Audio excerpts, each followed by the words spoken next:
अब वो वक्त याद कीजिए जब आपने पहली दफ़ा मोटरसाइकिल चलाना शुरू किया था। क्या आप पहले ही दिन से अपने मोहल्ले की या अपने शहर की मेन रोड के ऊपर मोटरसाइकिल चलाते थे? नहीं। आपने यकीनन अपने घर के गैराज से मोटरसाइकिल को चलाना शुरू किया होगा। उसके बाद अपने घर के सामने छोटी रोड से और फिर इवेंचुअली अपने शहर की, अपने गाँव की सबसे बड़ी जो मेन रोड है, जहाँ सबसे ज़्यादा ट्रैफ़िक है, वहाँ मोटरसाइकिल चलाना शुरू किया होगा। इसी तरीके से डिजिटल मार्केटिंग की जॉब्स बिगिनर्स के लिए कौन-कौन सी हैं, इस सेशन के अंदर हम उसके बारे में बात करेंगे। अब आपको डिजिटल मार्केटिंग के बारे में तो पता लग गया और यह भी पता लग गया कि फ्रीलांसिंग की जॉब्स कौन सी वेबसाइट से देखनी है। लेकिन उन लोगों के लिए कि जिन्होंने आज से पहले कभी डिजिटल मार्केटिंग की जॉब्स नहीं की, यह बहुत ज्यादा जरूरी है कि वो ये देखें कि कौन सी ऐसी जॉब्स हैं कि जिसके अंदर वो कॉन्फिडेंटली क्लाइंट को कह सकते हैं कि हम ये जॉब कर सकते हैं। तो दोस्तों, इस सेशन के अंदर हम उस प्लेटफॉर्म को भी देखेंगे या उन प्लेटफॉर्म्स को देखेंगे जो सबसे ज्यादा कॉमन है और उसके साथ साथ हम ये भी देखेंगे कि उन प्लेटफॉर्म्स के ऊपर आप क्या क्या कर सकते हैं। तो सबसे पहले हमारे पास लिस्ट के अंदर है ऑफ कोर्स फेसबुक। फेसबुक को मैं इस वजह से बिगिनर्स की जॉब कहता हूं या उन लोगों के लिए जिन्होंने आज से पहले डिजिटल मार्केटिंग के लिए कभी जॉब नहीं की, उनके लिए फेसबुक मैं इसलिए रेकमेंड करता हूं क्योंकि फेसबुक हम अपनी रोजमर्रा जिंदगी में यूज कर रहे होते हैं। अगर किसी ने यूज नहीं भी किया तो वो फेसबुक के बारे में कभी कभार जानता भी है। फेसबुक का सबसे बड़ा फायदा क्या है? ह्यूज रीच, यानी कि आप ऑटोमेटिकली बिलियंस ऑफ लोगों के साथ कनेक्ट कर सकते हैं फेसबुक के थ्रू। तो अगर आप फेसबुक के अंदर अपनी एक्सपर्टीज को डेवलप कर लेते हैं और कॉन्फिडेंस रखते हैं कि मैं फेसबुक की सारी जॉब्स कर सकता हूं, तो आपको डिजिटल मार्केटिंग फील्ड के अंदर सबसे ज्यादा फायदा होगा। अब फेसबुक के ऊपर किस किस तरीके की जॉब्स आपको आती हैं या आप क्या क्या काम कर सकते हैं, उसके अंदर सबसे टॉप पे हमारे पास है एड कैंपेन्स यानी इश्तेहारात। उसके बाद है मार्केटिंग रिसर्च। कुछ कंपनीज आपको कहेंगी कि आप हमारे कस्टमर्स के साथ बात करें और हमारे दिए गए सवालात के ऊपर उनसे आंसर्स पूछें, और ये आपको करना होगा। उसके बाद हमारे पास तीसरे नंबर पे आता है ब्रांड लॉयल्टी, यानी कि अपना ब्रांड या अपना जो कंपनी है वो कस्टमर के साथ जो कनेक्ट करना है ताकि कस्टमर आपकी कंपनी के क्लोज हों और आपकी कंपनी के साथ खुल के अपनी चीजें शेयर करें, क्वेश्चंस पूछें और एक रेगुलर कस्टमर बन सकें।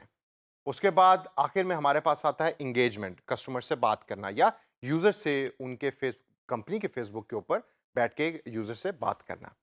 इसे अगर हम आगे चलें तो इंस्टाग्राम नाम की एक ऐप है, मशहूर है। हम में से कुछ लोग उसको जानते हैं और कुछ उसको नहीं जानते। उसकी वजह यह है कि इंस्टाग्राम फेसबुक की तरह ज्यादा पॉपुलर नहीं, लेकिन जरूरी बहुत है। इंस्टाग्राम के ऊपर सेलिब्रिटीज होते हैं, एक्टर्स होते हैं, कुछ इंस्टाग्राम सेलिब्रिटीज के नाम से लोग होते हैं कि जिनको लोग फॉलो करते हैं। अब इन सेलिब्रिटीज के साथ आप क्या काम कर सकते हैं या एज ए डिजिटल मार्केटियर आप इंस्टाग्राम को कैसे यूज कर सकते हैं? सबसे पहले उसके अंदर जो आप कर सकते हैं वो है सेलिब्रिटी फॉलोइंग का फायदा उठा सकते हैं अपने ब्रांड के लिए। यानी कि अगर इंस्टाग्राम के ऊपर कोई एक ऐसी सेलिब्रिटी है कि जिसको आप कांटेक्ट कर सकते हैं कि आप हमारी कंपनी का प्रोडक्ट अपने चैनल के ऊपर दिखाएं और इसके बारे में लोगों को बताएं जो आपके फॉलोअर्स हैं, तो एज ए डिजिटल मार्केटर ये नौकरी या ये जॉब आपकी जिम्मेदारी है।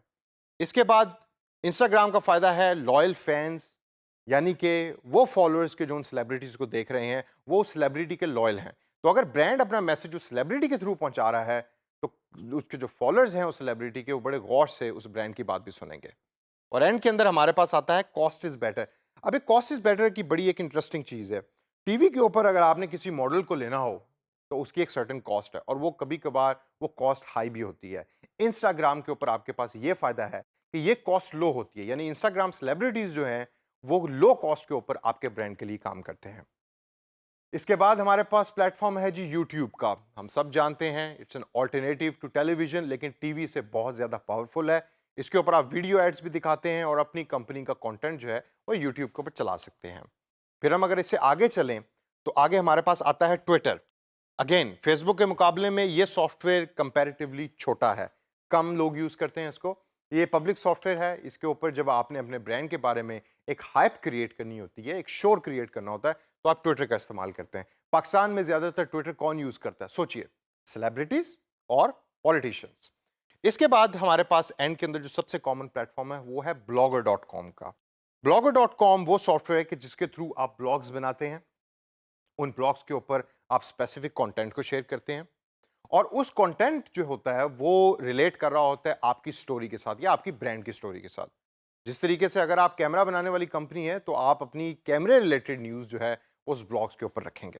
तो दोस्तों इस सेशन के अंदर हमने कुछ और चंद डिजिटल मार्केटिंग प्लेटफॉर्म्स की बात की। आगे चल के अगले सेशंस के अंदर मैं डिटेल में आपको उन जॉब्स के बारे में बताऊंगा जो एक बिगिनर्स के लिए ज़रूरी हैं और उसके लिए स्किल सीखना भी बहुत ज़रूरी है।